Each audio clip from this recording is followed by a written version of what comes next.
All right, well, I'm going to go ahead and call the meeting to order. It is 8:33.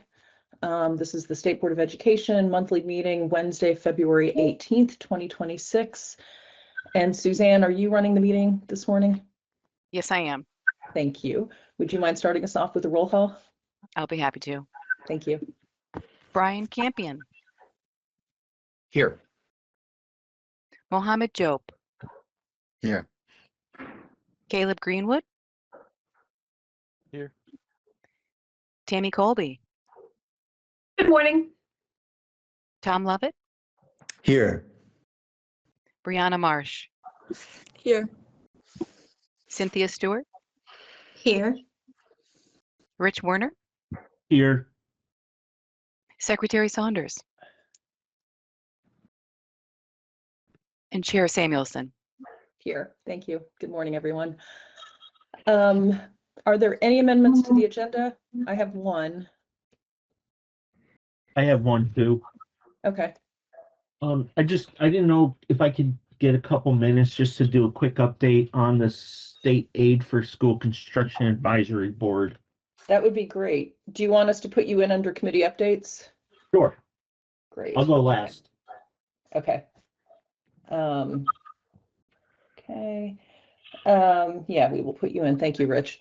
Thank you. So my announcement is, well, first of all, I did get a message from Secretary Saunders saying that her meeting that she's currently in is running late. She'll be joining us around 9. The other thing is we have Katie Ballard providing her quarterly update for the Special Education Advisory Panel.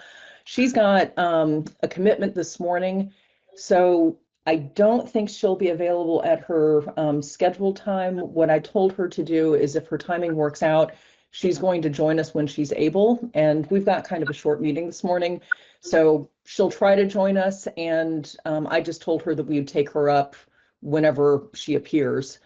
So just know that we've got a little flexibility there. And if we happen to finish before she's available, we will roll her to next month.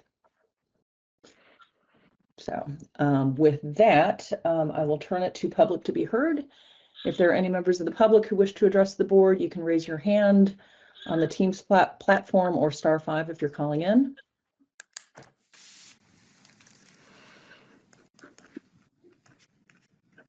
And I'm not seeing anyone at the moment, so I'm going to go ahead. I'll leave that agenda item open.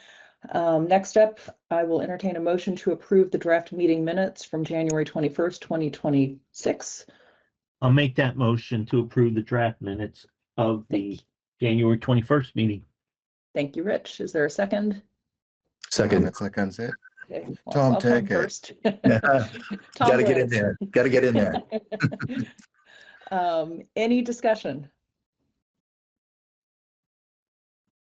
Okay, hearing none, all those in favor of approving our meeting minutes from January 21st, 2026, please raise your hand and signify by saying aye. Aye. Aye. All those opposed, please raise your hand and signify by saying nay. Any abstentions? Okay, the motion carries. Board announcements. I will say, I believe board members received an email from Sarah because I just ran out of time. We've got a couple of motions with regard to establishing the minimum class size. I have to say this right. The class size minimums implementation committee, which is going to be the official nomenclature, and delegating to the student performance standards consideration of the standards for statewide graduation requirements. Both of those motions are occurring later in the meeting, but I did have Sarah send the motion language to the board because now that we have Sarah helping us, it's a little bit more comprehensive. Jennifer, when did she send that? And when did Jennifer, I'm hitting send now. Okay, all right. Okay, I was gonna say, Yeah. I don't. Yeah, sorry, There I you meant go. to do that this morning and I ran out of time. So my apologies, but thank you, Sarah. Yeah, doing it now. Thank you. Any other board announcements? I have one. Yes, Mohammed. Mohammed is very excited for his team of multilingual liaisons at Lewinsky School District for being awarded a Kids Safe Collaborative, which is happening on April 16th from 9:30 to 11:30 at the Doubletree Conference Center in South Burlington. This award is to recognize the team for all the wonderful work they do for the success of our children, students, and their safety and their well-being, which hugely contributes to their success academically. So, and I'm sorry, Mohammed, I missed the beginning of that, but is this a team of administrators that's being It's, recognized? No, the team of the multilingual liaisons at the Lewinsky School District, and I oversee or supervise that team myself. Oh, that's Yeah. wonderful. That's a terrific honor. Indeed, indeed. Yeah, thank you. Thank you. And thank you. Any other announcements from board members? Okay. Still not seeing any members of the public who wish to address the board. So Caleb, with that, I will turn it over to you for the student report. All right. Good morning, everyone. Before I even start, congratulations, Mohammed, and your team. That's really awesome. I know you guys work super hard. I know you guys work very, very hard. Thanks a lot, Caleb. Thank you. Our theater production had their first weekend. They did it Friday, Saturday, and Sunday, I believe, if not just Friday, Saturday. I went opening night. They did an amazing job. It's Alice by Heart. So for those who don't know, I can read a quick summary. But so Alice by Heart is a musical, and it's inspired by Alice's Adventures in Wonderland, but it's set during the London Blitz in World War II. So it's this girl who just wants to escape their really tough reality by imagining Wonderland, but it's honestly kind of a sad story. It doesn't necessarily have the happiest ending because she's trying to escape the tough reality, but in the end she kind of has to accept it. So actors did an amazing job. Their choreography and everything is amazing. It's all done by one of our teachers. She's super, super good at it. She puts in a lot of time. And hopefully they have a great weekend next weekend. So our winter sports are also going. Our girls basketball has been doing very good. We are, I think, just about halfway through our third term already, which is crazy because it feels like it only started yesterday. But our progress reports are, I think, this Friday, and then we're on break all of next week. And next week I'll be getting my shoulder surgery done, so I'll be out of commission for a while, so no track for me this year. But it is very much needed, so I'm looking forward to getting it done. And hopefully I'll be fully recovered, which I should be by plan. I should be ready and fully recovered before I go to college, which so far I've heard back from 2. So I was admitted to UMass Boston as well as Virginia Tech so far. All right, congratulations, Caleb. Those are exciting. Thank you. There's a lot less snow in Virginia. Yeah. I mean, they weren't so fortunate this year. My friend is there right now and they canceled school, I think 3 or 4 days from that huge storm. Yeah. Caleb, what are you hoping to study, or if you know? Yeah, I was admitted into Virginia Tech for international relations. So that realm of study. Okay. That's huge. Congrats and good luck with the surgery as well. Thank you so much. Yeah. Yeah. Are you going to be in a sling when you get back? Yeah, so we purposely got it scheduled it for this coming Monday because that's the start of my February break.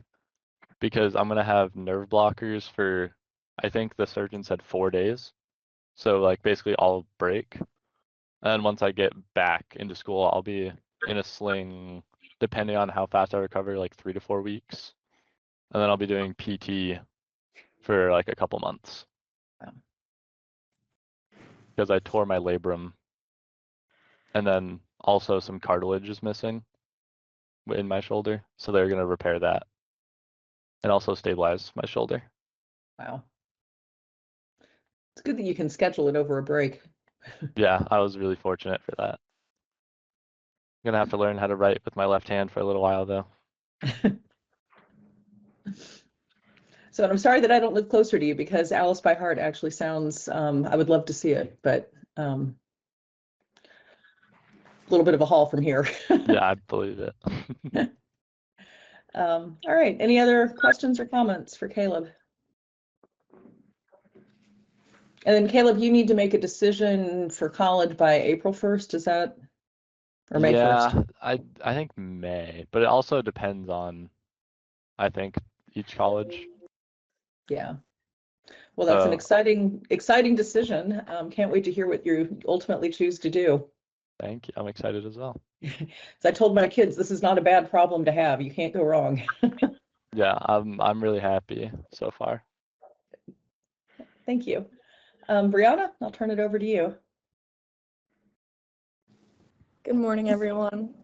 Sorry I'm not showing my face. I am actually sick, so I also don't sound too good either.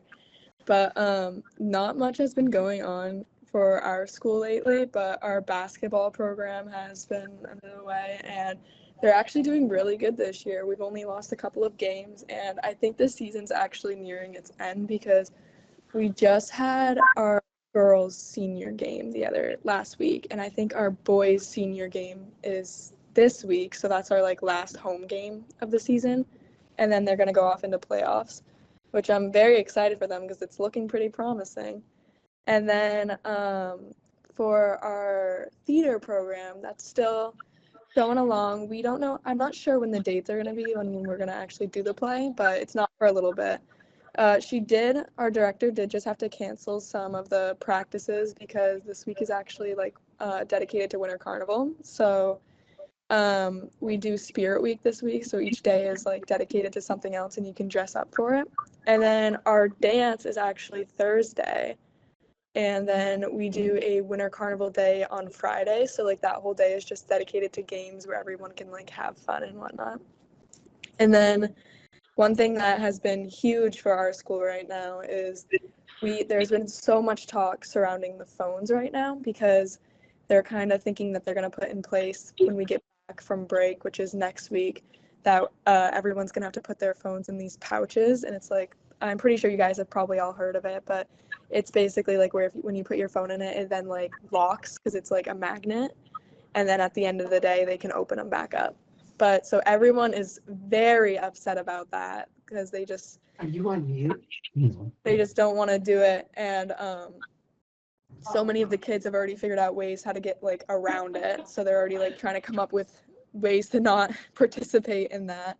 And then along with that, our school has also talked about taking away MacBooks for us. So some students have MacBooks, their own personal Chromebook computer, and Apple Watches. And there's been some talk that they're gonna not allow us to have MacBooks, which I know some kids that do have those are very, very upset because they feel they should still have their computer, but the school just feels it can still connect to your phone in a sense. So is that the thinking with the MacBooks, is really trying to make sure that kids aren't, texting or getting online during school? Yeah, I think that their whole thought process behind it is that with the MacBook, your phone is connected to it. So if you get a text on your phone, it's going to show up on your MacBook. So they're afraid that kids are just going to be texting or trying to get on some other social media platforms through their MacBook. But I know kids that have MacBooks are very upset about it because they just want to use it for school. Because I know I have a MacBook personally, and I'm a little upset about it because I don't even use it for social media. It's just that I use it because our school computers aren't the best, so it takes so long to do any school assignments, so I just know it's going to be hard.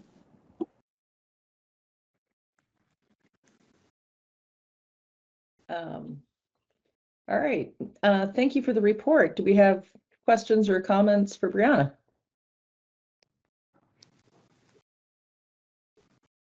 All right, thank you. Mohammed, it looked like you had a student in training. Indeed.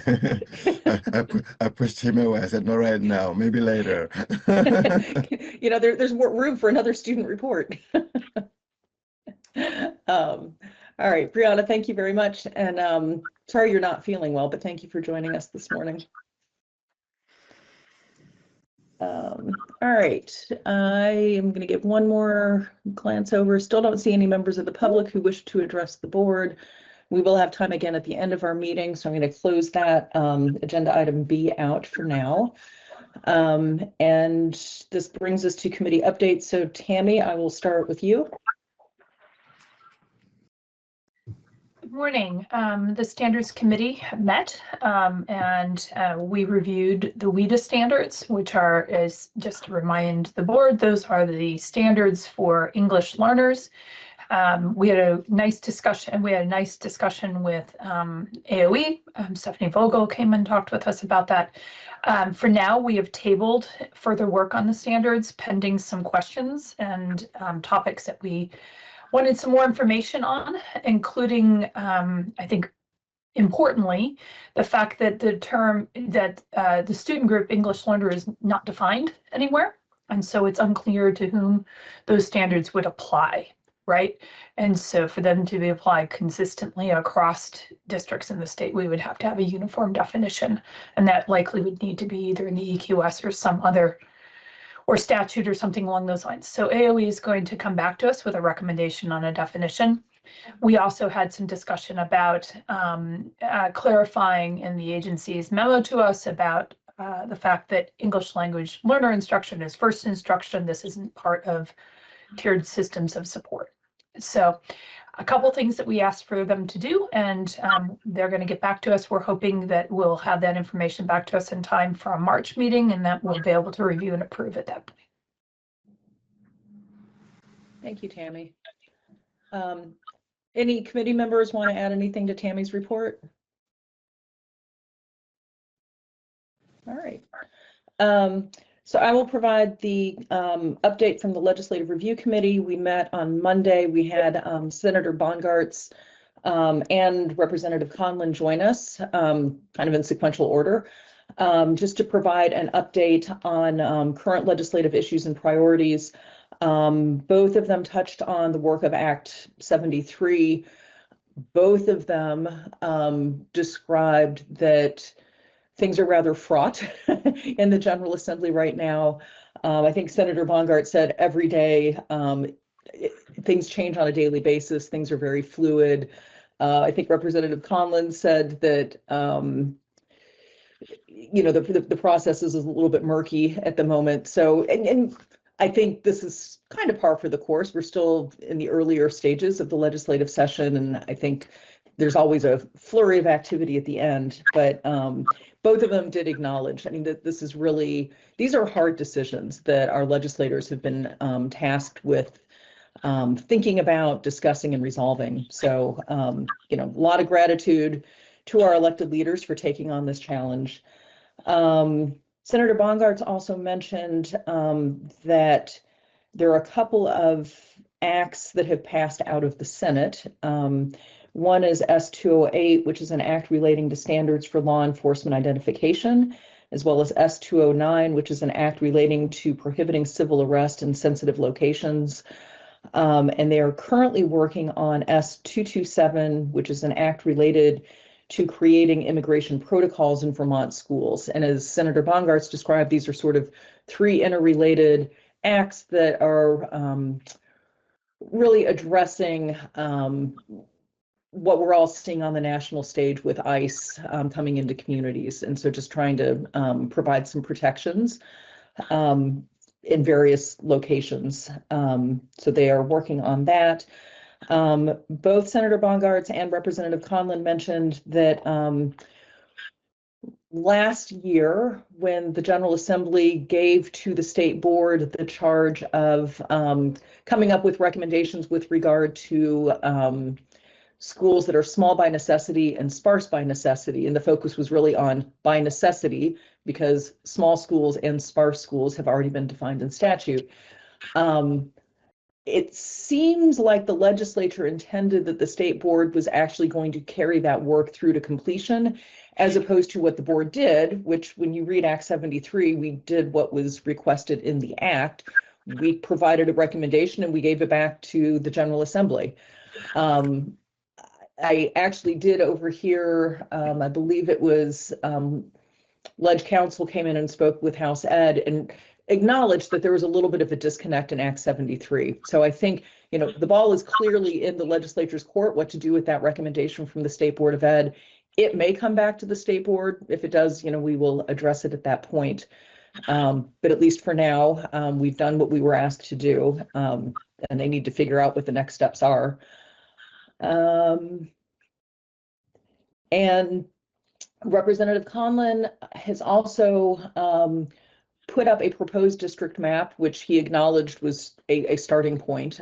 He was not intending that his map would be the ultimate, but he said that he's found it easier to put things up for committee members to respond to rather than, you know, trying to think in a vacuum. So he's been putting up maps, he's been putting up recommended language. He acknowledged that there's no consensus within his committee with regard to this work. And Senator Bongartz mentioned that his committee and Senate Ed has also been responding to these maps and language.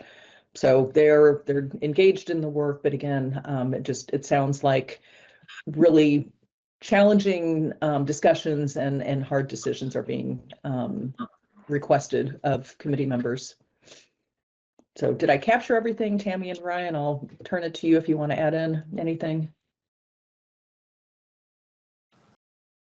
On the by necessity, I think in our conversation, we made it clear, and Sarah, jump in on this, is, you know, we made it clear that, you know, under the current construct, that it would be the legislature's job to define by necessity, but there would still be rulemaking that would need to be done. And that was one of our recommendations, right? That they may define by necessity, but still we would need to come up with the criteria for implementing by necessity and rule as either as a part of the, probably as a part of the EQS. So there still would be work for the board to do, but under the current sort of statutory construct, we don't have a lane right now to actually define by necessity, right? Thanks. Sarah, do you want to add anything to that? No, that's right. We made clear that they're going to need to direct the board and be clear about what work it has to do. Otherwise, yeah, we don't have a task at hand. Yeah, but however, even if they do, if they decide to define necessity by necessity and not kick it back to us, we will still have an obligation there to develop rules that implement that, right? And so I think we also made that clear to them. I think it depends on what they ultimately decide to do. Yeah. Whether there's work that we would need to.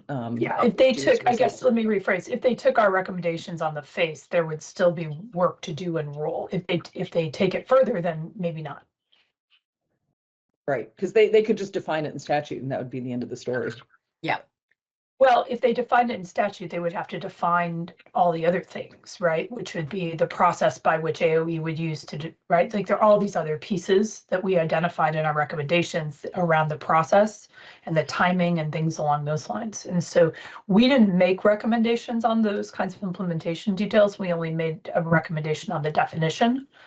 So the implementation details, if they include in statute, then great. If they don't, and they just take our recommendations for the definition, there still is an implementation piece that has to be considered. Right. So to be continued. All right. Any comments or questions from board members? And then after we met with Senator Bongartz and Representative Conlon, we had a committee debrief, and we had originally talked about having the committee meet the first and third Wednesdays of the month during the legislative session. Excuse me. Tammy, Brian, and I agreed that, you know, particularly with town meeting coming up, we are not going to have the meeting on March 4th. We are going to have our next meeting on March 16th. We may invite Senator Bongartz and Representative Conlon in again. for an update. And we also discussed inviting in Senator Ann Cummings, who is the chair of the Senate Finance Committee, as well as Representative Emily Kornheiser, who's the chair of House Ways and Means. Because again, a lot of this is so interconnected, with the finances and education and the funding formula. So I need to reach out to all of them to officially invite them to our meeting, but that's the plan for now. So with that, Rich, I will turn it over to you for an update from the state aid for school construction. Yeah, thank you. So if you remember, we've talked, we had quite a little bit to do on legacy debt in our previous, before December 15th. So most of our stuff in the fall and early winter was devoted to that. We did have a meeting just recently, and I forget what day, and Suzanne could probably remind me, but we did kind of discuss how to move forward and what to move forward. And what we noticed is a lot of our duties is to advise the agency on the implementation. And so we're not sure what that means. If the agency is supposed to propose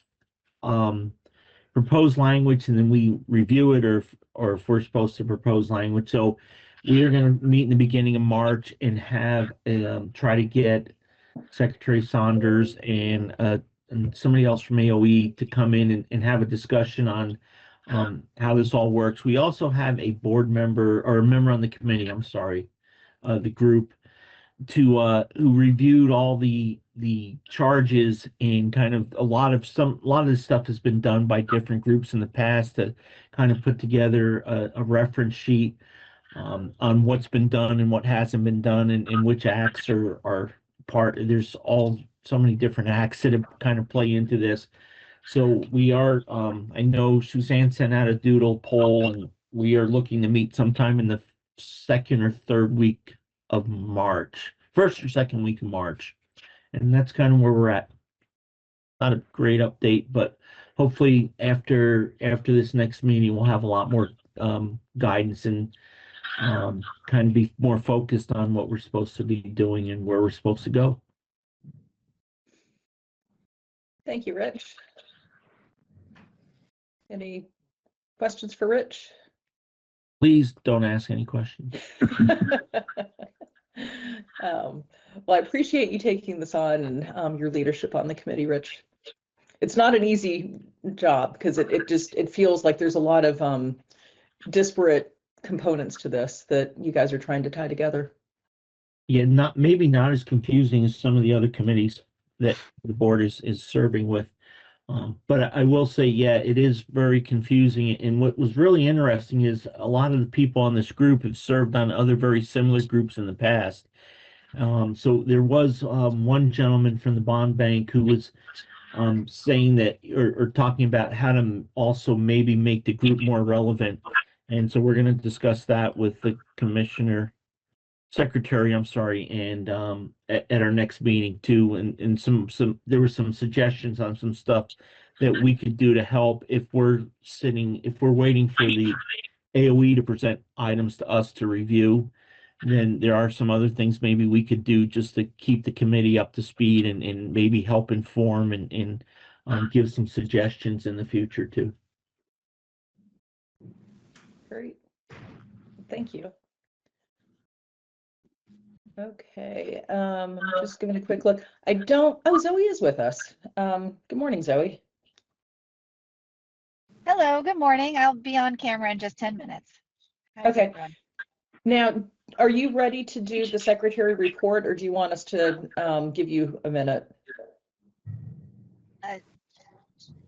Do you mind if we give me like 10 minutes to? No, that's totally fine. Okay, Yeah, thank you. Yeah, of course. Okay, so at this point, I'm going to go to agenda item J, and I had sent some information out to board members just to kind of explain what was going on. So as you know, Act 73, Section 6, I believe, asks the board to, well, it establishes class size minimums, and asks the board to create standards surrounding those class size minimums, and then to engage in rulemaking to update both Rule Series 2000, which is our education quality standards, and Rule Series 2200, which are our independent school program approval, to ensure compliance with those class size minimums.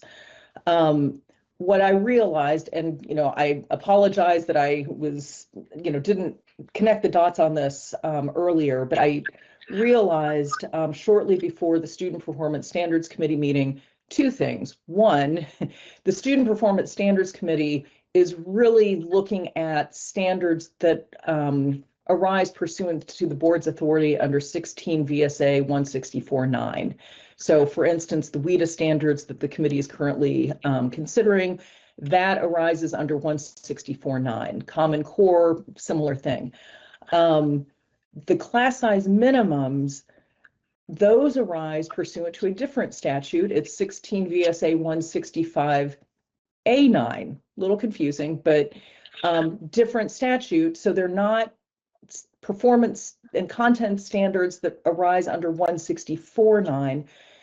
So it was the wrong statutory mechanism, and frankly, we had never delegated that work to the committee regardless. In a similar vein, the statewide graduation requirements, that work does arise under the board's authority in 164.9, but again, we had never delegated that work to the committee. So I asked the committee to pause on that work just so that we could delegate things appropriately. And what I'm contemplating is that, first of all, we're going to stand up a new committee that is going to look at the class size minimums, and then we are going to delegate to the Student Performance Standards Committee the work of considering in the first instance the state graduation requirements. So that's what we're doing today. We're going to true everything up, and then committees will be able to do the work that is expected of them. So let me pause there. I've got a couple of resolutions that Sarah and I have worked on, and Sarah and I really took the opportunity to really clarify what the committees are doing, what the authority for the committees is, and just kind of wanted to put everything in one location just so that it's easier for board members, members of the public. We will have this record standing up these committees. So let me pause there, and then we can go through the resolution. Okay, not seeing any questions. So the first thing I'm going to take up is a resolution establishing the class size minimums implementation committee. Whereas effective July 1st, 2026, 16 VSA section 165A9 requires that schools comply with the class size minimum standards. And whereas the State Board of Education, State Board, is responsible for adopting rules pursuant to 3 VSA Chapter 25 to carry out its powers and duties as directed by the General Assembly and within the limitations of legislative intent. And whereas Act 73 of 2025, the Act, Section 6, sets average class size minimums for first grade, grades 2 through 5, grades 6 through 8, and grades 9 through 12 for all required content area classes, and limits the number of grade levels for multi-age classrooms for kindergarten through grade 8. And whereas the Act directs the State Board to amend Rule Series 2000, Education Quality Standards, and Rule Series 2200, Independent School Program Approval, to implement class size minimum standards that comply with the Act. Now therefore be it resolved that the State Board hereby establishes a special committee to be known as the Class Size Minimums Implementation Committee, or Committee, to offer amendments to relevant State Board rules to ensure compliance with the class size minimum standards set forth in the Act and 16 VSA Section 165A9, and be it further resolved that the committee shall, 1, develop and bring fully vetted recommendations, including draft rule language and supporting rationale, to the full State Board for its consideration and decision, and 2, oversee and manage on behalf of the State Board and subject to the State Board's ultimate authority, the rulemaking process related to these amendments through to its completion in compliance with 3 VSA Chapter 25, And be it further resolved that the committee shall consist of no more than 4 members of the state board appointed by the chair and may invite participation or consultation from representatives of the Vermont Agency of Education and other stakeholders as needed. And be it further resolved that the committee shall report regularly to the state board at its duly warned meetings and shall dissolve automatically upon the full state board's final adoption of the related rule amendments and completion of all associated directives of the Act Section 8 unless otherwise extended by vote of the state board. So that is the resolution. I do believe, Sarah, we need to vote on this, correct? Yep. Okay. So I will entertain a motion to adopt the resolution and then second, and then if we have, then we'll do discussion. Rich? Yeah, I was going to make a motion so we could have discussion that we adopt the resolution as presented. Thank you. Is there a second? I'll second that. Is that Cynthia? It is. Thank you. All right. Any discussion? Yeah, I do. Yes. Yes. So a couple things. One, and my memory is getting really poor, but have we ever done one of these resolutions for as like we are doing like this before? Is my first question. And my second question is, should we be adopting this because you have it on the agenda for establish a committee, but we had no resolution. It just came out to us after the meeting started, and it doesn't give the public a chance to see it because it wasn't part of our documents. And should we postpone a vote on this until the next meeting so that there could be input, because maybe somebody may have seen this and said, oh, I want to come hear about this or talk about this or give input. Those are my two questions or Okay. 2 points of discussion, I guess. Yeah, well, and thank you for posing that. So in answer to your first question, no, we have never done a resolution like this. I'll tell you the thinking behind it, and you know, experience is worth, hindsight's 2020. When we first stood up the Student Performance Standards Committee, I had drafted language, and I believe it's either August 24 and September 24, or September 24 and October 24. I had proposed language that clearly tied the Student Performance Standards Committee charge back to 16 VSA 164-9. And we had a discussion about it as a board. We postponed it, the decision, until the following meeting. And at the following meeting, there was a board member who made the motion, and the motion, because it was kind of made in an ad hoc fashion, it was not as clear as it otherwise might have been. And so looking back on that experience, and I think that was kind of part of the confusion with what happened a couple of weeks ago when I asked the committee to pause its work so that we could sort this out. The benefit of having this, universe of a resolution is that we made sure to make it clear and comprehensive. So that was the thinking behind that. As you read the resolution itself, a lot of this language is pulled directly from Act 73. So it just, and from statute, we're relevant. So that there wasn't like a whole lot of creative thinking that went into that. It's really more like reciting what's in statute and what's in law, so that it's clear for the board, clear for the members of the public, and we know that what is being presented is tied to the board's authority, which is why it's a little bit more meaty, perhaps, than motion standing up committees have been in the past. I will say, it was on the agenda to provide notice to members of the public that we were standing up a committee. I feel comfortable entertaining a vote on this, but that's, me speaking in my personal capacity, and I will certainly open the floor to other people. But Sarah, I see you have your hand raised. Yes, as far as the warning and notice goes, you're fully compliant with open meeting law. Open meeting law only requires that you provide notice to the public of the topics that are to be discussed with sufficiency, and you've certainly done that. The language of the resolution isn't final until it's final. So If you were to tweak it now, it's not like a contract that you're going to be adopting that may require you, or that you would be ratifying, for example, that you may want to review, that you don't really have editing power or want to exercise. It would be improper to exercise editing power over like the ratification of a contract. So here you're completely fine with open meeting law.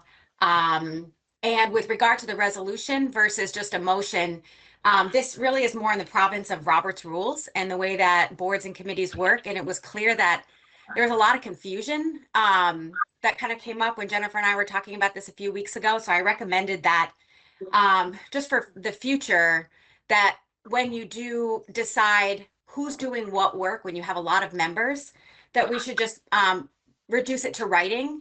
And a motion versus a resolution is a little less comprehensive. So this resolution is mainly just to be, like Jennifer said, to take what you were charged with in law and reduce it to writing, so that in your minutes and your board work, you guys can always go back and see what is a standing committee and what is a special committee. So this one is a special committee because you'll see that it ends when the work is done.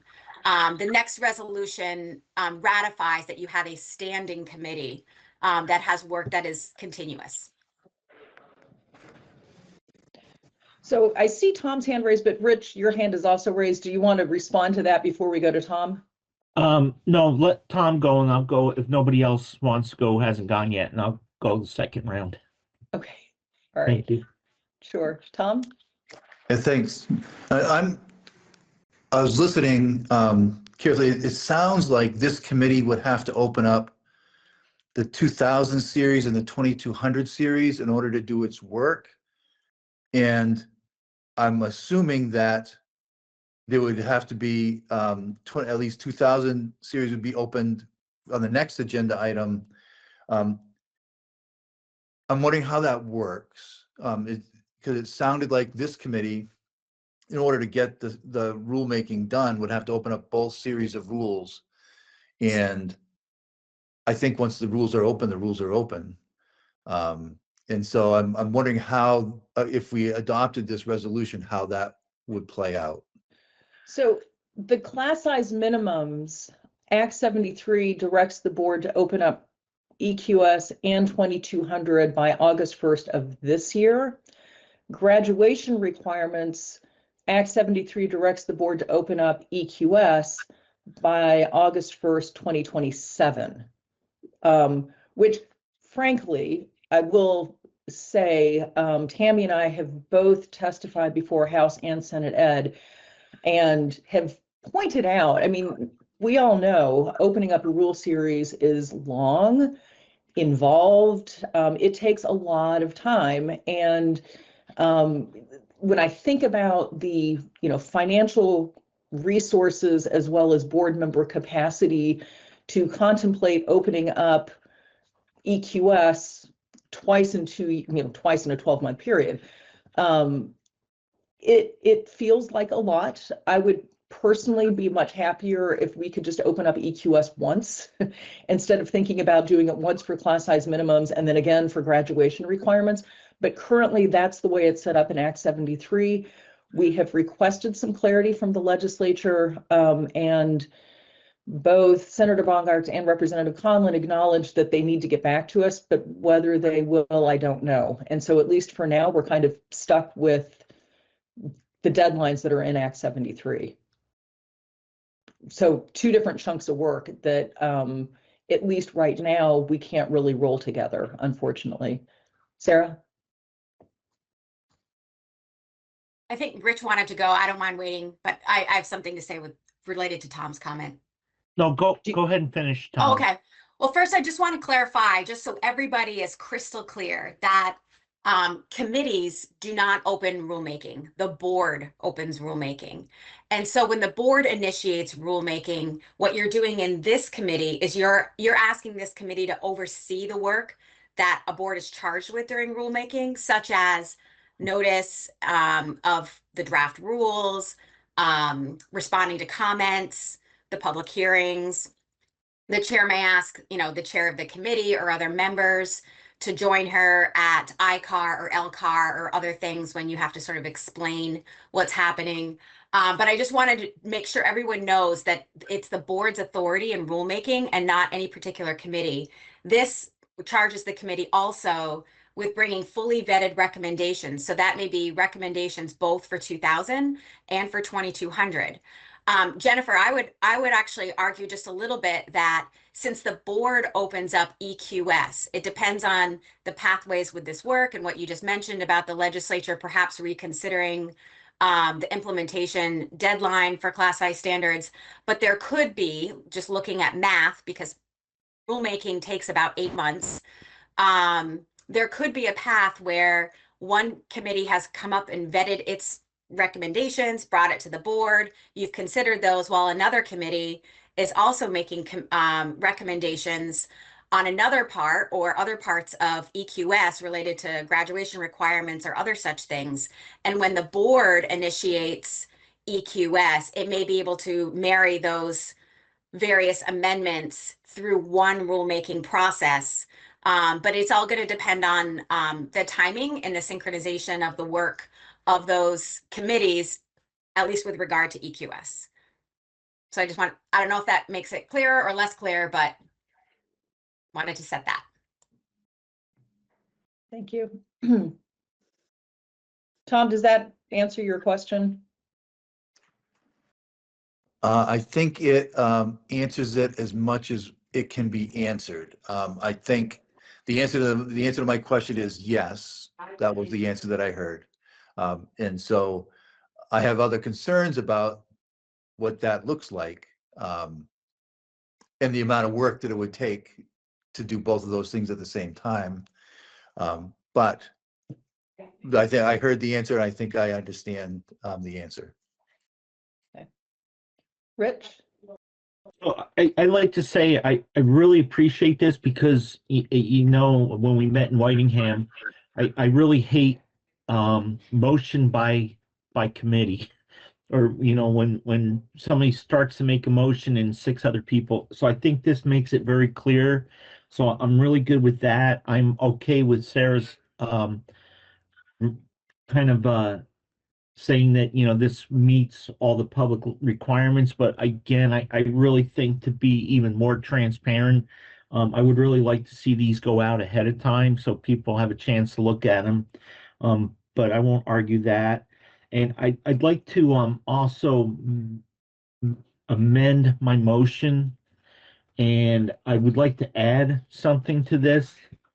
And what I'd like to see us do, and Jennifer, it's no shot at you or anything, but on the second to last paragraph where it says resolved that the committee shall consist of no more than 4 members of the state board appointed by the chair, I'd like to add after that, in consultation with the vice chair. And so that it's because we are a larger committee, and I think I have no problem with the chair doing the appointments, but I think I've always heard you in the past say that, you know, you've consulted with the vice chair, and I think we should make that as part of the rule so that it's more than just one person just putting the committee together. And I think you've done a great job with your committees, but I think in the future, if we do that consistently, then when you're no longer here and there's other chair and vice chairs, it may be something important to do. So my motion would be to amend my original motion to add in the second to last paragraph in consultation with the vice chair. So my concern with that, if I may, that's a big Well, it needs to policy be shift. hang on, Brian. It should Yep. it should be seconded, and if nobody seconds it, then it dies, and it's fine. We don't have to have a conversation about it. But that's your job, Jennifer. I'm sorry, I stepped on your toes. Oh, that's okay. All right, so Rich made the motion. Is there a second? Mohammed? I just feel like Brian had a word to say about the motion, and it could affect our feelings about what we are heading into. Well, I guess the way I'm understanding it is under Robert's Rules of Orders, there was a motion, there was a second, we've had discussion.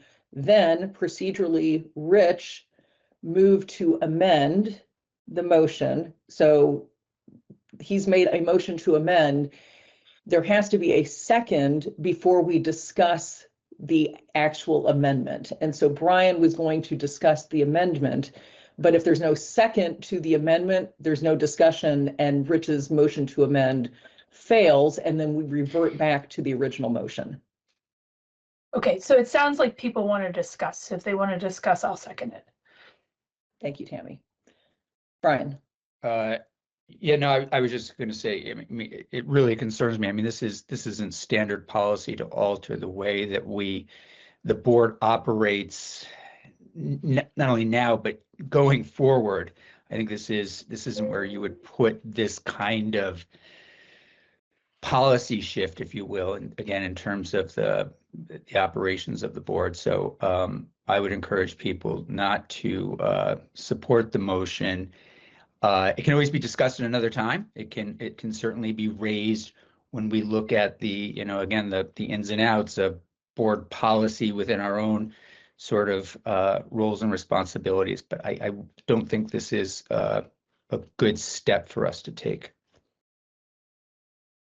Thank you, Brian. Tammy?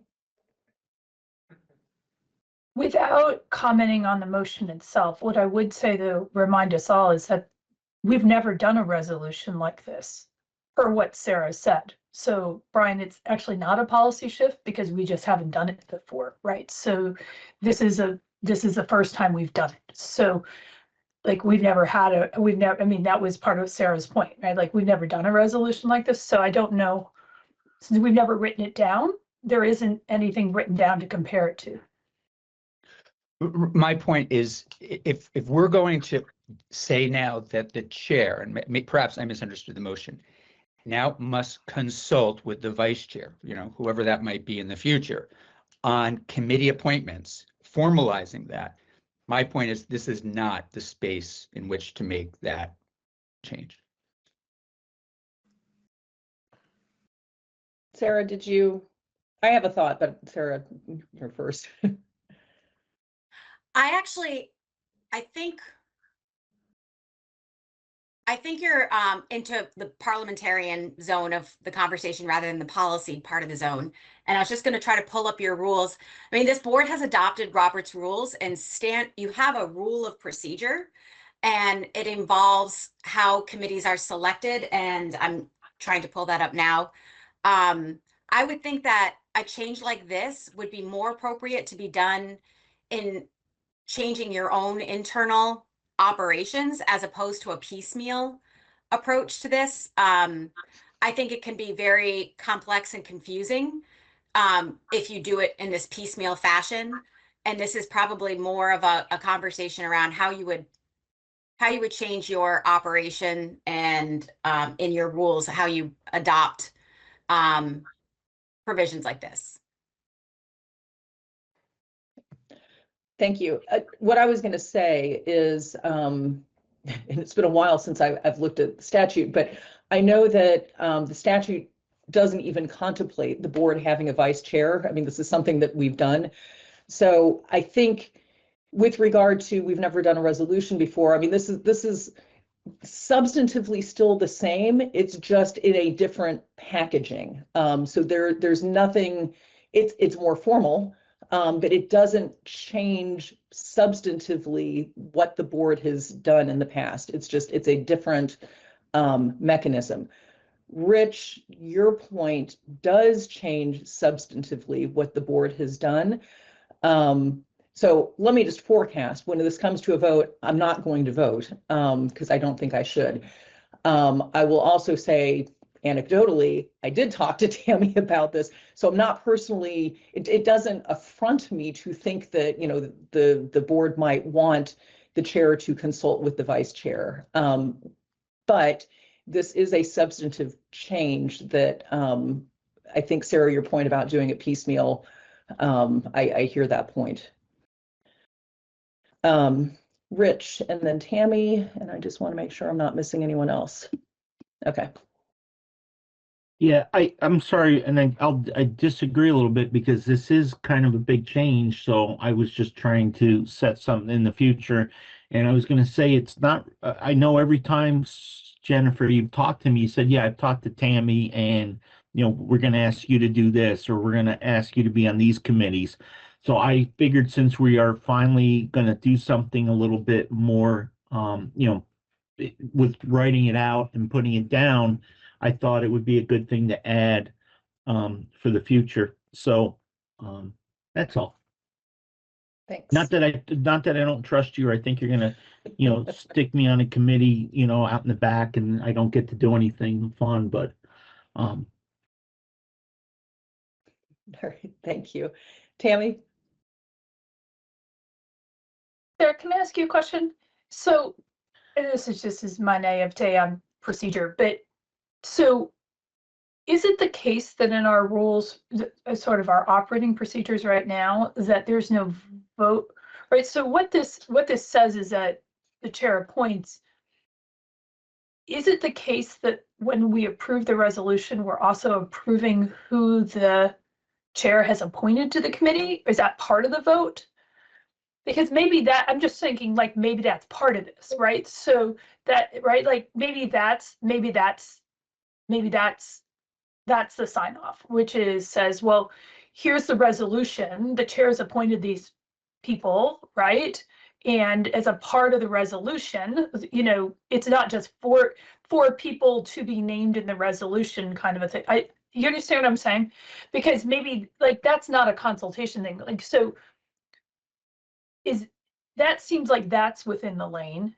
And Rich, I'm just trying to respond to what you're saying, your comments here too. So does that keep us within the lane? Does that satisfy? Does that satisfy you, Rich?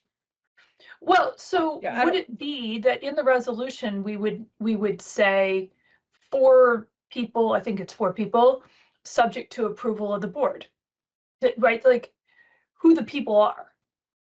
So we've had that conversation before where and that's why I'm not remembering, Jennifer. That's why I'm asking Sarah. I don't remember where we landed on it. I know this is something we've talked about before, and maybe Rich, that's what you're remembering is that conversation, and I don't remember where we landed. We landed on it's the chair's discretion. I mean, for better or for worse, I am the chair. You guys elect a chair. You delegate. You trust the chair to do the work of the board. And if you don't like what the chair is doing, then you vote for a new chair. Okay. Yeah. Okay. I remembered that conversation over here, and I didn't know if that needed to be part of the resolution or not. So, okay. But remember, my amendment doesn't change that. The chair still appoints. All it says is the chair should consult with the vice chair. So was there a question to So we have a motion on the floor, right? Yeah. Is there any further discussion on the amendment before we take a vote on the Jennifer, amendment? the only thing I'd say is I think you really should vote. I mean, if this is impacting the board and has the potential to impact, the board significantly. So I would highly suggest that the chair has a vote on this. But the chair can also decide to only vote to either create or break a tie too. We'll leave it to her. I agree. Okay. Thank you. All right. If there's no further discussion, Suzanne, could you do a roll call, please? Yes. And this is, to be clear, this is just on the amendment. This is Rich's amendment to add in the language that the chair, in consultation with the vice chair, may will name the members of the board. But Jennifer, we didn't get a second on that. No, Tammy We seconded. did. We ended up. Oh, we yeah, did. yeah, Okay. yeah. Cynthia, I threw a second in because it seemed like I people did. wanted to Yeah, discuss yeah. it. So, Okay, sorry. All the conversation, I missed it. Okay. wait, let me ask Rich. Rich, do you still want to withdraw your motion based on the conversation? Or do you want to vote on your motion? No, I'd like to vote. Okay. I love getting beat up. I'm not getting beat up. I just want to make sure. I've been on a lot of votes as chair, as Brian said, that, it's been everybody against me. So. Okay. With no further ado, Suzanne, I turn it over to you. Brian Campion, No. Mohammed Job, Aye. Caleb Greenwood, Aye. Tammy Colby, Yes. Tom Lovett, No. Cynthia Stewart, No. Rich Werner, Aye. Chair Samuelson. Will you be voting? I am going to vote. I'm going to vote no. I don't take that decision lightly. But Brian, your point is well made. We do have a roles and responsibilities committee, and as we have discussed as a board, phase one of roles and responsibilities is we have delegated to Sarah the task of figuring out which rules, should stay with the board, which rules should not stay with the board. This is more of a, external thinking about roles and responsibilities vis-a-vis other organizations. Phase two of that is figuring out the roles and responsibilities of the board. And, the point is well taken. I believe it's Rule Series 1100 has not been updated for a very long time. It still refers to the commissioner. That is, the board's process. So, once we figure out the external roles and responsibilities, the next phase is then to work on our internal processes. So two things I would like to say to the board. One is, you guys, have me until leap year, which I find kind of funny, 2028. That's when I term off the board.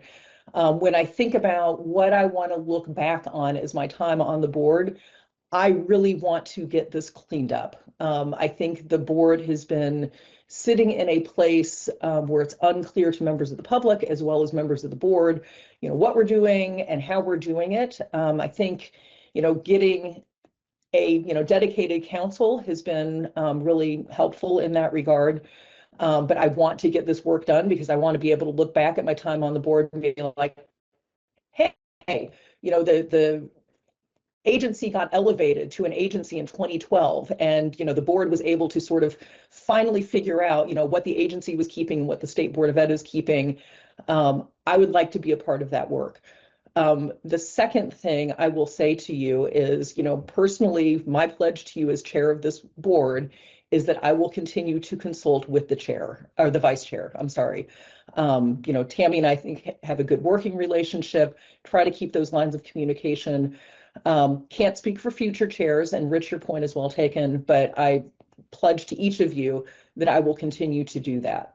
Hopefully that will assuage any concerns about that. So with that, we revert to the original motion, which is to approve the resolution. Is there any further discussion on that? Hearing none. All those, well, what the heck? Let's do a roll call. Suzanne, if you don't mind. Sure, thank you. Thank you. Brian Campion, I'm sorry, can I ask a question? Sorry. Are we voting on both resolutions at the same time? I'm just wondering whether or not No. we should break them apart and vote on them They are broken separately. apart. They're two different agenda items. Two different agenda items. So the vote this is just for. this is the resolution for class size minimums. Okay, that's what I was clarifying. I'm like, wait, Yeah. what are we voting on? Yeah. Okay, so this is the resolution for class size minimums that we're taking the roll call on. Correct. Yes. Brian Campion, Yes. thank you. Thank you. Mohammed Joe, Aye. Caleb Greenwood, Aye. Tammy Colby, Yes. Tom Lovett, Yes. Cynthia Stewart, Yes. Rich Werner, Yes. Chair Samuelson. Will you be voting? Yes, and yes. Okay. Thank you. So we have established the class size minimums implementation committee, which hopefully we will shorten that to something a little bit that's less of a mouthful. I would like to appoint the following board members to the committee. Brian, who I'm going to ask to chair the committee, Tammy, Tom, and Brianna. Okay. So that takes us through agenda item J. Agenda item K, which is delegating the work of state graduation requirements to the Student Performance Standards Committee, is somewhat related to this, but I'm wondering if we should pause and turn it. I don't see Katie with us yet, but Zoe, I don't know what your schedule is, if you want to have us go back to you before we take up statewide graduation requirements. Certainly, I'd be happy to provide my update. Great. Hi, good morning. For the Secretary's update, I'll be brief and just share a few updates across a couple of items. One, I want to preview that this week, the Agency of Education will be releasing our annual snapshot and state report card. This also coincides with the 3-year cycle by which we are required to identify schools for comprehensive and targeted support. For this cycle, the agency has increased the level of support that we will be providing related to school improvement efforts. And this has been outlined within the action plan that we have shared with the US Ed in response to our recent monitoring visit. So those schools that have been identified for comprehensive and targeted support have already met with our team at the agency, and we are reviewing their data to identify root cause challenges and to support with the implementation of evidence-based practices. The schools that have been identified for comprehensive support will also benefit from Title I 1003 school improvement funds to support their efforts in driving and elevating performance opportunities and outcomes for students. So this is part of our effort to stay focused on continuous improvement. This is a partnership and an opportunity for us to also identify promising practices across our state network so we can learn from those systems and scale those effective strategies to drive performance improvement across the state.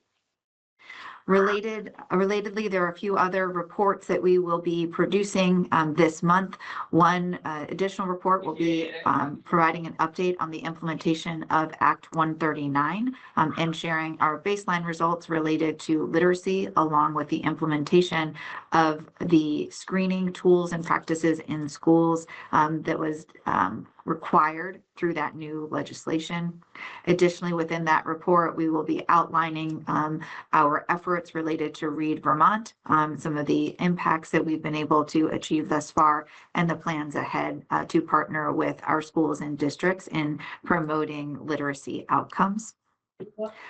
Additionally, there are a number of other legislative reports that will be provided, including a dual enrollment report, an annual review of pre-kindergarten, and additionally, we will share findings from the beta test for the education quality standards and district quality standards. So I will share those reports in the coming weeks with you for your visibility. We continue to be focused on driving our strategic planning process.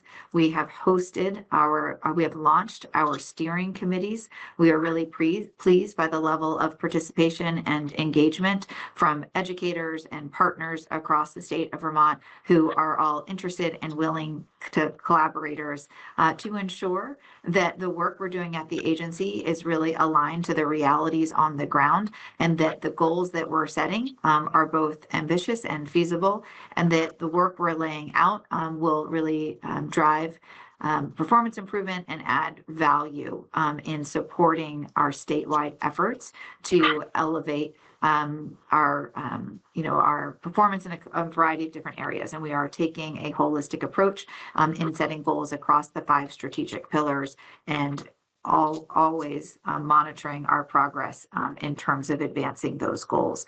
So we laid out a work plan with the steering committees to orient them to the roles and responsibilities of the steering committee. They will be involved in helping to shape the statewide vision for education in Vermont, establishing multi-year targets for the goals within each of the priority areas, and also providing input around some of the strategies that we will be rolling out to ensure that there is coherence around those strategies, and again, that they're designed in a way to add value and support to our schools and districts. Additionally, just I wanted to share a few updates that can be supportive of the work that you all are engaged in with your committees. So for the small class implementation committee, we have published a memo with working definitions of those class size minimums.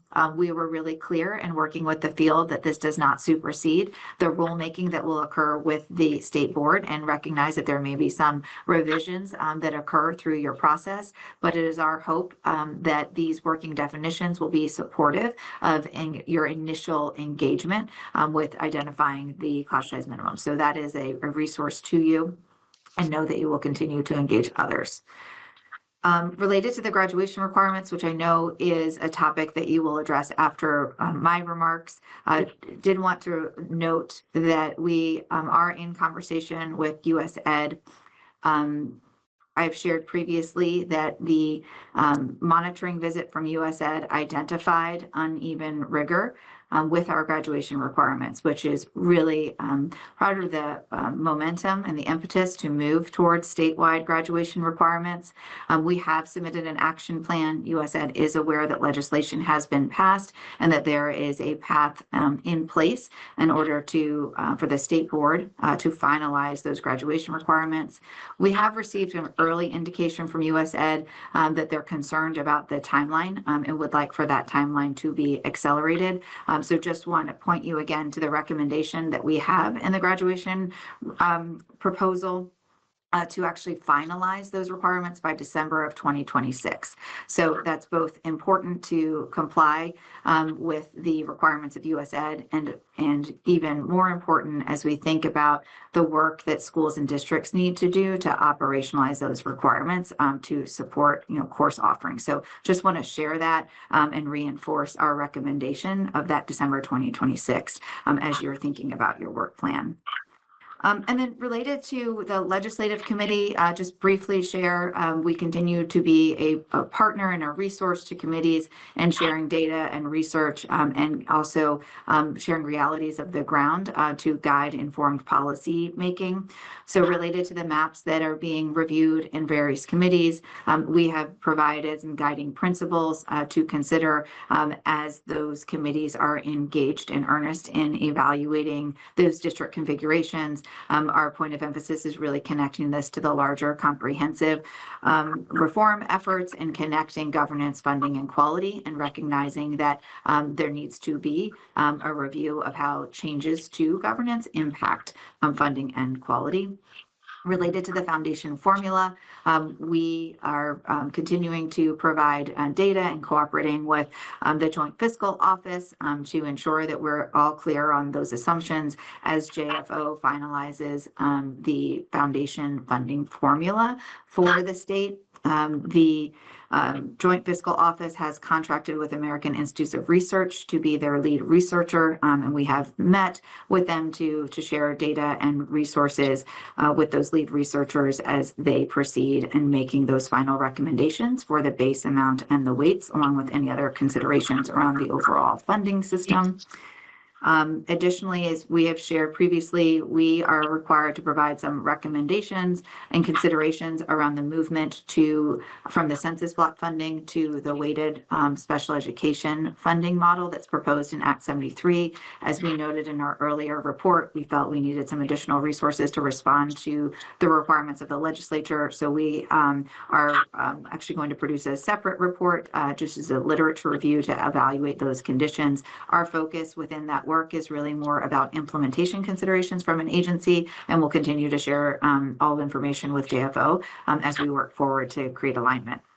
Additionally, in terms of the key priorities around career and technical education and chronic absenteeism, legislative language bills have been introduced to both support universal access to CTE along with chronic absenteeism reform and clarifying the definition. So that work is underway, and we continue to be supportive in committee of working through questions that our legislators have as they move forward with policymaking decisions. So just wanted to share that as the legislative committee continues its work to give visibility to how we are engaged with the legislator and providing data and research and support in their decision making for this session.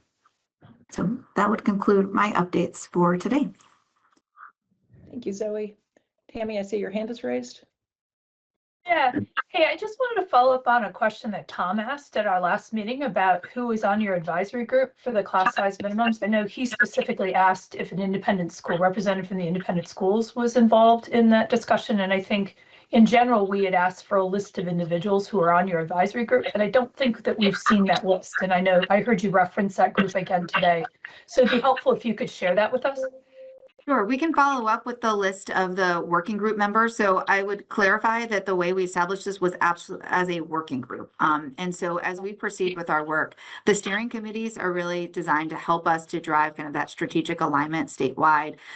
We also have working groups that are established that are really focused more on emergent and immediate needs to provide guidance. And so those working groups kind of are formed from a short-term basis to support kind of larger efforts in alignment with broader goals. But we can certainly follow up with the list of those that were part of the working group, and would recommend that as you commence your work, that there's broader engagement that you can incorporate from different stakeholders if it's not fully representative of the perspectives that need to be at the table.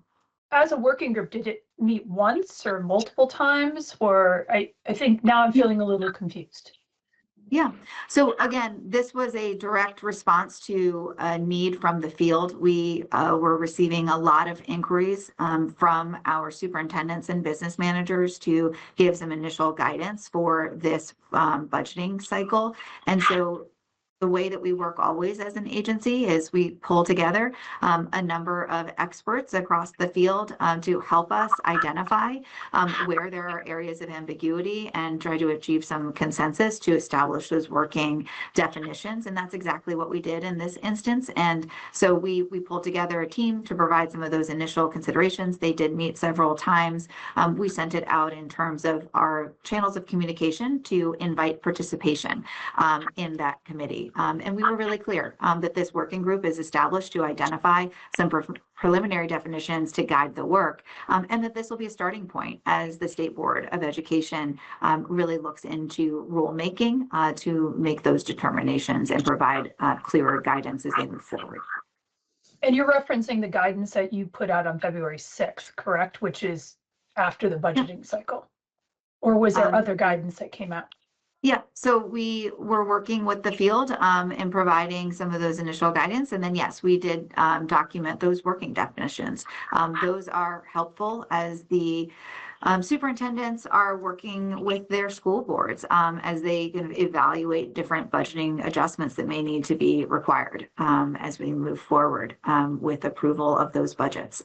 So I think we've all recognized from the very beginning that there was a timing issue related to the rulemaking for class size minimums and when districts actually needed to make some decisions. And so this is just a reference and we share it with you to begin your work.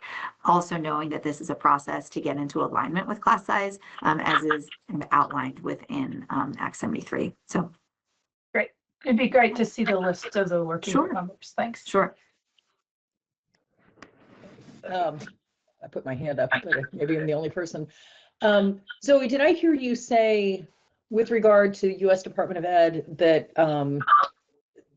there's a request or a suggestion that graduation requirements be accelerated? State Board of Ed has to reopen EQS by August 1st, 2027, but your suggestion is that that actually come up much sooner. Did I hear that right? We have not yet received formal documentation from USED critiquing our action plan. However, they have signaled to us concern with the timeline. That's part of the reason that in our proposal to you, we did recommend an accelerated approach, which would finalize those requirements by December of 2026. We expect to receive some formal documentation from USED in the coming weeks, but I just wanted to make mention of that because that has been signaled in our conversations with USED, their concern with the timeline. But it does still comport with the recommendations that we put forward in the proposal, because in addition to a compliance requirement with USED, we've heard from the field that it'd be really important to have clarity around these requirements as early as possible.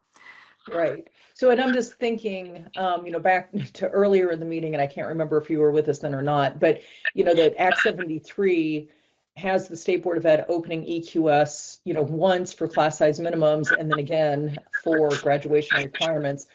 But it sounds like, based on what you're saying, there's the hope that maybe graduation requirements could be accelerated and that conceptually EQS could be opened once to accomplish both of those requirements in Act 73. Sure. I mean, I think the ultimate hope is that both could be accelerated, right? Both are really critical to inform the work that's happening in the field. As we mentioned with the class size, those are just working definitions, and that was in response to kind of an immediate request. But the field is really looking for that clarity for budgeting. And so I would just hope that as you are, evaluating your work plan, looking at the possibility of accelerating both the class size and the graduation requirements to support with the transition planning. And in case of grad requirements. Can I ask you a question? Yeah, Can I ask you a sure. question?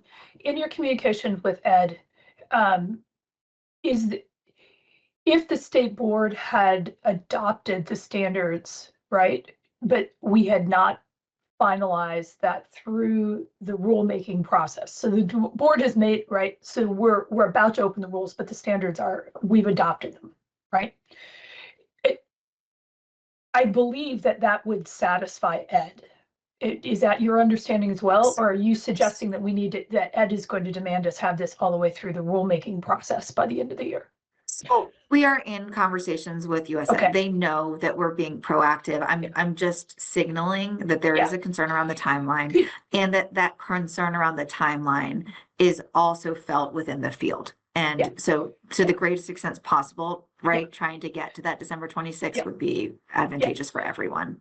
It would be helpful maybe if you had the opportunity to socialize the idea that there could be a distinction between the state board adopting the standards and the final rulemaking process with Ed. My experience has been if you make that clarification, that might help. So, we're working with them, and I think this is the phase where it's really critical to be transparent around the process and the timeline. But I just wanted to signal that early so that it could inform your planning. But yeah, thank you for the question. Thanks. Any other questions for Zoe? All right. Well, thank you very much. Okay. And I don't think that we have Katie Ballard with us. I'm just double checking here. Okay, so I'm going to pick up agenda item K. Again, this is going to feel somewhat similar to the class size minimums, but slightly different. So the statewide graduation requirement standards, those do arise under the board's authority in 16 VSA 164-9. So we established the Student Performance Standards Committee back in the fall of 2024. The resolution that's in front of you, again, is just looking to clean up the language because, again, the ad hoc motion language that got voted on at that meeting could have been clearer.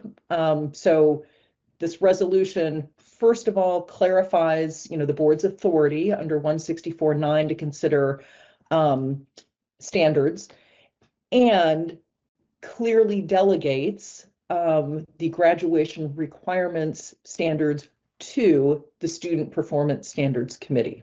So the resolution, again, is just cleaning up the language. So again, there's greater clarity for board members, members of the public, just to, tie our work back to the authorizing statute, and then clearly delegating to the committee the work of developing recommendations with regard to the statewide graduation requirements.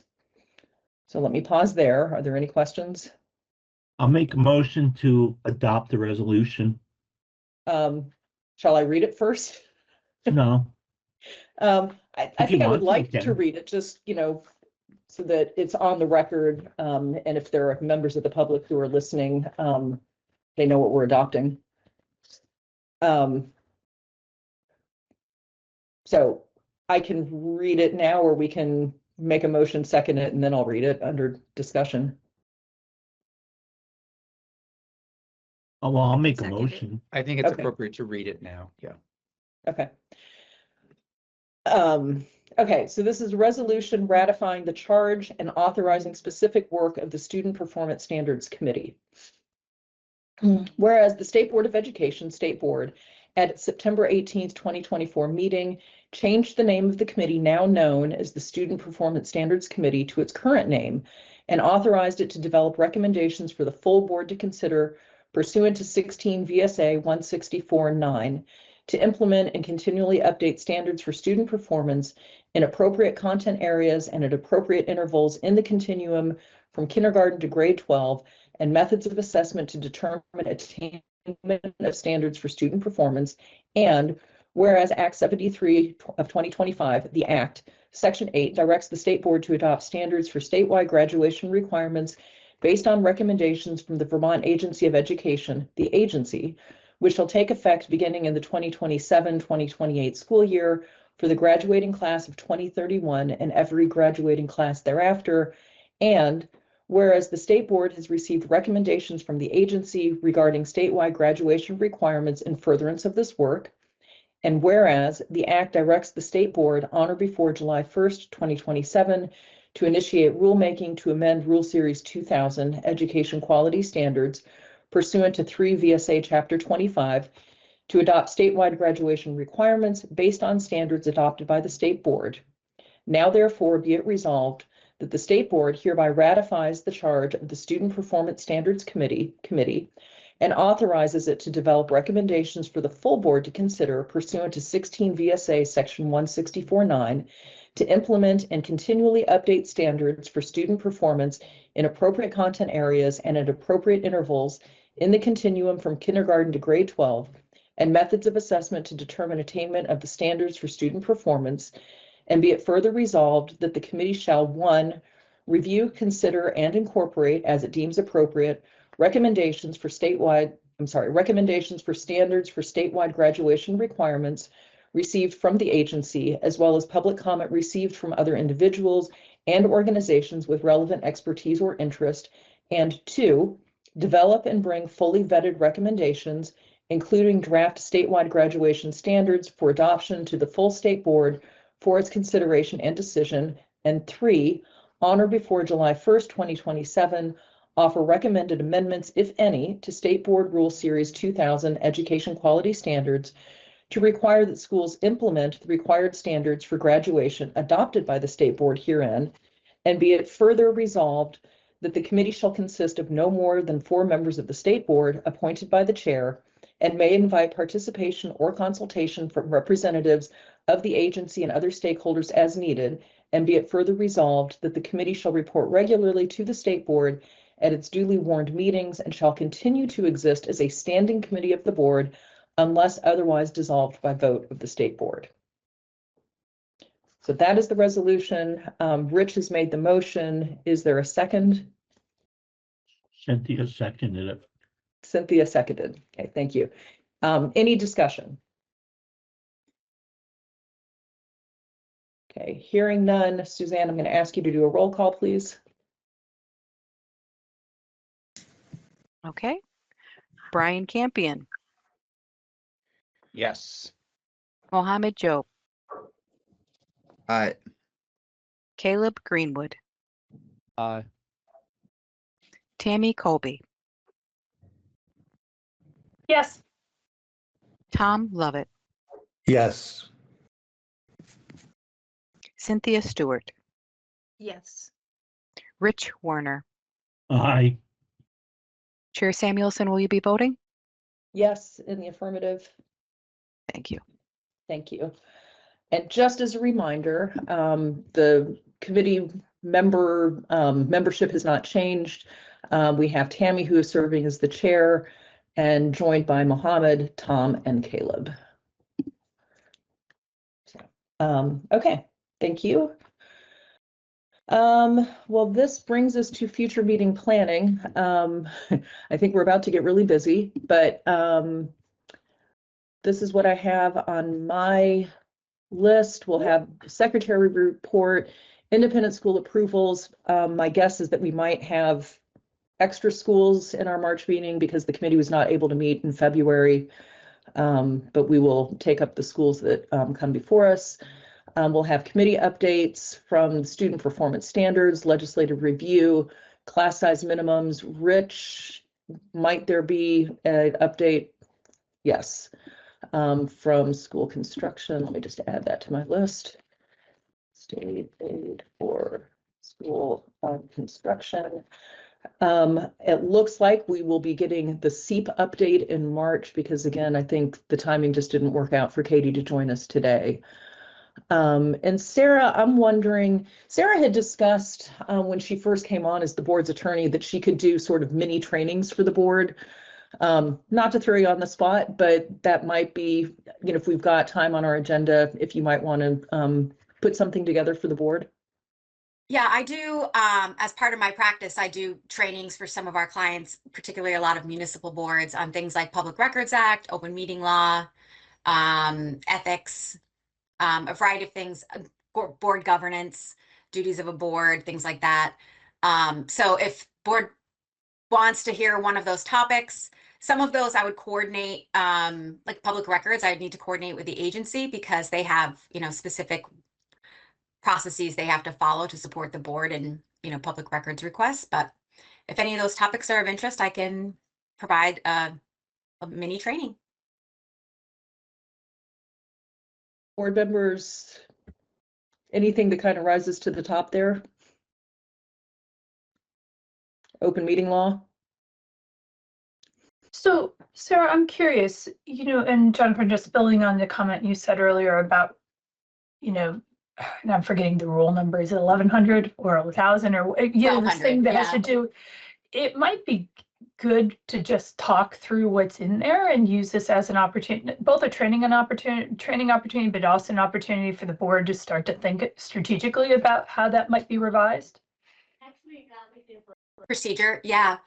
As I'm doing the work around what rules should be sunsetted, what rules you know, need to be updated or shifted, I've definitely looked at that rule, particularly 1200. 1200.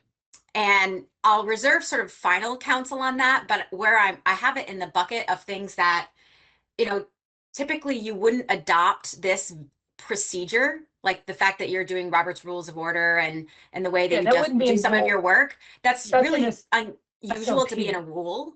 Yeah. And so, you know, if you want, I can accelerate, you know, a focus on that and say, here's what the default is for public bodies under the open meeting law and under, you know, the various statutory constructions that we have and the 164. Yeah.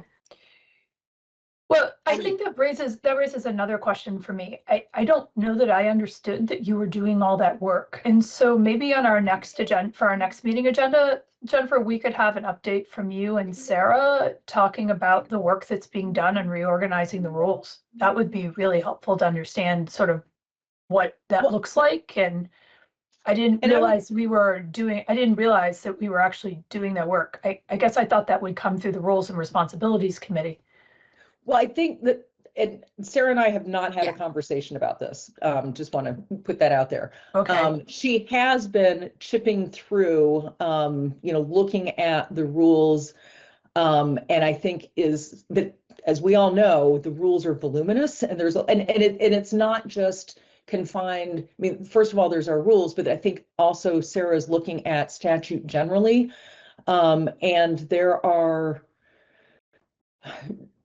obligations of the State Board of Ed, you know, beyond what's in 16 VSA 164 and 165. So she's kind of pulling all of that together too. I have not asked Sarah to provide a report yet because I've not heard from Sarah that she has completed this comprehensive review. So I think. So can I clarify? You've asked Sarah to do a comprehensive review? Well, that was part of her charge. I didn't know. No, that was part of her charge in her contract. Right. Okay. So I knew there was a contract, but I didn't. So how did we decide what work that was Sarah's in the legislature? Doing? The legislature, gave money to the state board to. No, I understand that. I was part of that conversation. I just didn't realize that we had given Sarah a very specific scope of work. And I don't think the full board has discussed that. And I know it didn't come before the Roles and Responsibilities Committee. So like, I'm just, what questions are we trying to answer right now? What's the work that's been done? What's the budget for that particular piece of work? We can put that on an agenda item. I'm happy to sort of summarize. Yeah, what that was. it seems like something the board should hear about. Yep. On the first meeting, I think I outlined the first time I joined you what my work would be and how I would receive directives from a body. But we can certainly pull that together and give you an update on what that timeline looks like. Yeah. And with regard to reviewing Rule Series 1200, I think that would be good for, informational purposes. And I think, it would be helpful to get board member feedback in terms of, well, hey, commissioner is no longer the commissioner, like this should be secretary. But I don't think we are actually at the point where we are ready to open up Rule Series 1200 because we still don't, wait, hold on, because we don't know the universe in which we're operating. So that goes back to the work that Sarah's doing now of kind of figuring out what is the landscape, because that's not something that has come before the board. And so she's putting all of that together. And I do know, Tammy, that last time you and I had our sort of debrief with House Ed after our January full state board meeting, Representative Conlon had suggested having Sarah come in and talk about providing an update on the work that she was doing, pursuant to Act 73 to really look at the rules and, where she is in her plan in terms of recommending to the board and what work the board will be doing to decide what rules we should keep, what rules should be sunsetted, what rules should be delegated to other agencies. And Sarah does terrific work, so don't get me wrong on that. But before we're presenting anything to the legislature, the full board should hear that and we should have a conversation about that. So I think that's point number one. Point number two is we started a strategic process in August 2024 where we were going to talk about standard operating procedures, and that, to Sarah's point, a lot of this stuff doesn't belong in rule. It actually belongs in SOPs, right? And I'm suggesting also, as an aside, we need to return to that because it's actually come up in Brian's comment today too, right? We don't have this stuff written down. Right, and that's what I was saying earlier, where first of all, we need to do external, our relationship vis-a-vis other organizations, and then we need to do internal work. Going on here. I think we got two things going on here. Is one, it sounds like Sarah is doing a lot of interesting and important work. I think it would be important for the board to understand where that work is and what she's learning and keep us abreast of that. And then two, I think we also, if that particular rule is part of all of this, I think we also need to have a complementary process around standard operating procedures, right? But so again, that we can have that conversation, go back and forth. And later. I do, in August 2024, the board committed to doing that work. And we haven't taken it back up. But this is a sequential process, so we only just got funding for an attorney to help us do that work. No, Jennifer, go back to the Roles and Responsibilities Committee meetings of fall 2024, where we started to take up that work and you asked us to stop.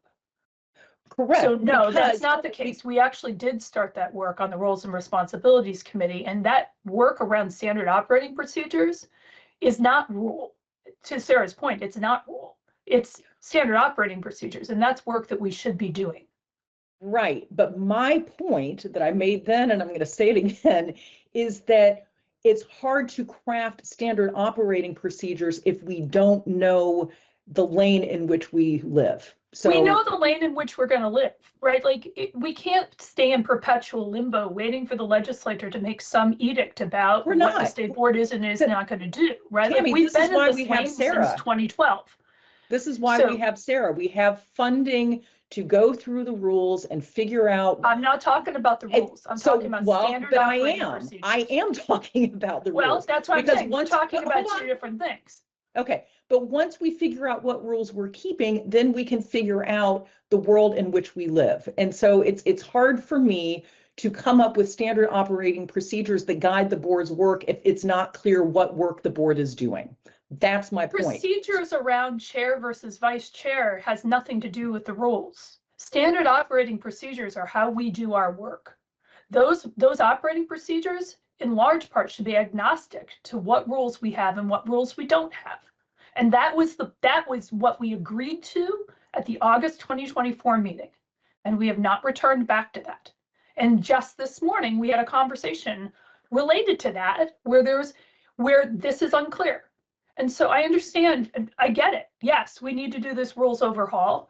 I've been with you in the state legislature arguing for that. Our canon of rules is outdated. It needs to be simplified. We need to do all those things. But the board also has to operate.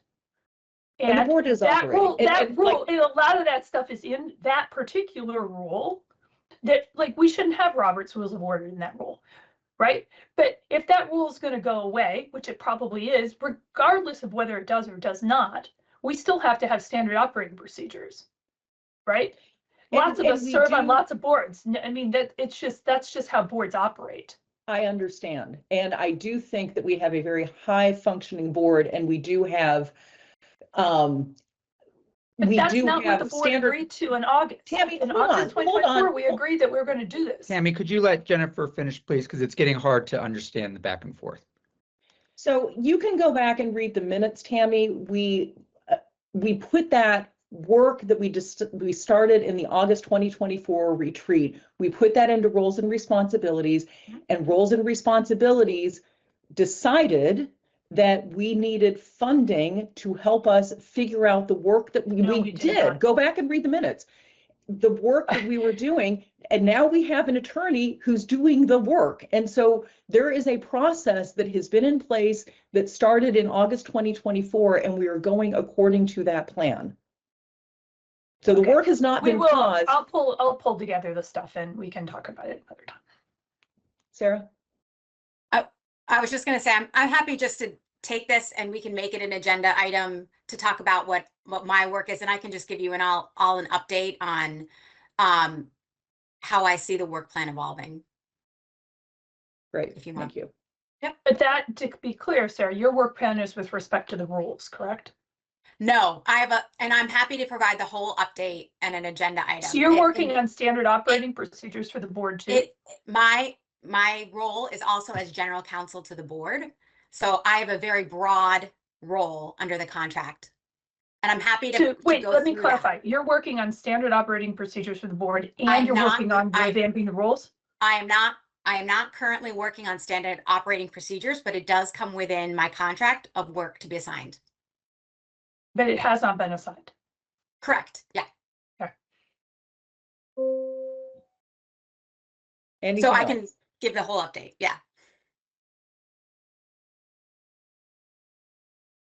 All right. Hearing none. Looking one last time. Jennifer, can I Yes. just ask one question? Or you were looking for Sarah for training, and I can remember some very heated exchanges in the past with a former board member too, stating that this was a job that was assigned to us and we weren't doing it, and we weren't doing this and we weren't doing that. Maybe that would be a really good 15-20 minute overview from Sarah too, is what our actual functions and duties are. I mean, you can read in statute, but like you said too, the legislature changes one thing but doesn't kind of catch where it changes things everywhere else in different laws. And just these resolutions we did today, kind of notice that, and that may be a really good that may be really good for us to kind of review as a group again. What is our core functions, and I think it would help us a lot. And are we really doing what we're required to do and what we're allowed to do? And because I'm sure there's some required stuff, and I'm sure there's stuff that we may be able to do. So yeah, I'll shut up. Well, and that's exactly what Sarah is doing, and that's exactly the conversation that we're having, because you were correct. I mean, there is stuff in statute that the board isn't doing. I think the agencies kind of informally picked up that work. And if you go back to pre-2012, when the board oversaw the Department of Education, we sort of oversaw the work that the then department was doing. we are not staffed. We all have day jobs. So it makes sense that the agency has picked up this work that the board used to be charged with overseeing. But there are, these disconnects in statute where it looks like on paper, and that's not all of the things that the board should be doing that the board isn't doing. But I think there are a lot of things where it still says board, and it's really not the board. I think it's just because that work was never separated and that delegation was never made. And so again, like to your point, there are a lot of, policies and procedures and obligations in statute that the board, technically speaking, is not fulfilling for, very good, understandable reasons. And I think, this is so when you, and I mean, like, I've got the green books behind me, like they're voluminous, and the state board is sort of sprinkled throughout there. So this is background work under the contract that Sarah has been working on. I don't think she's finished that work because I've not heard otherwise. But it is voluminous work that is really going to set the table, for us to be able to move methodically to, stand up a board that is clear to board members and members of the public what it is that the State Board of Education does. So I agree with you. Tammy? Sarah, do you have all the documents from the Roles and Responsibilities Committee that we did a number of years ago on this? And then I know there were also documents pulled together where board members have actually gone through statute and itemized all this. I just hate for you to be duplicating work that we've already done. Because when we we already made recommendations on splitting up roles. We voted on it by a board. I mean, I chaired that committee.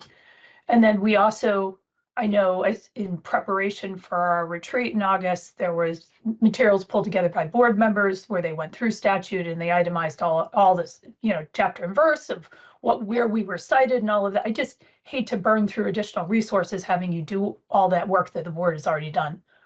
Yeah, that is not my focus at the moment. I do have access to any of the public, public documents, but if you have anything that you want to share with me, feel free to share.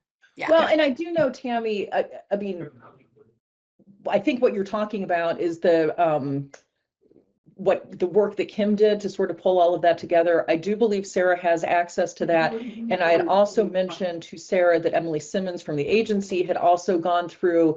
Sarah has that as well. So she's not recreating the wheel here, but she is doing her, what Kim had put together was not comprehensive. It was not the full universe. I will say that. I'm not referring to that. I'm referring to the roles and work by the roles of responsibility, where it was Oliver and Dan and myself and others. I think Tom, you were on that committee as well, when we actually thought through all of this a number of years ago and made recommendations about how to split up the roles and things along those lines. We presented to the legislature on that. If you have documents, please do send. The board voted on that. If you have them, please do send. Okay. Yeah. I can try to dig all that up. Yep. All right. Anything else? Okay, hearing none, I'm going to turn it to public to be heard. If there are members of the public who wish to address the board, you can raise your hand, or if you're calling in, *5 on your phone.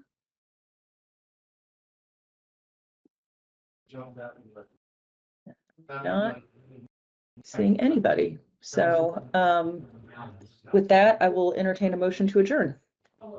I'll move that we adjourn. Thank you, Rich. Is there a second? Seconded by Tom. Any further discussion?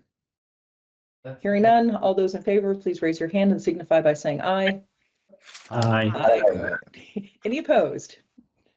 Any abstentions? All right. We stand in adjournment. Thank you all. Have a great rest of your day.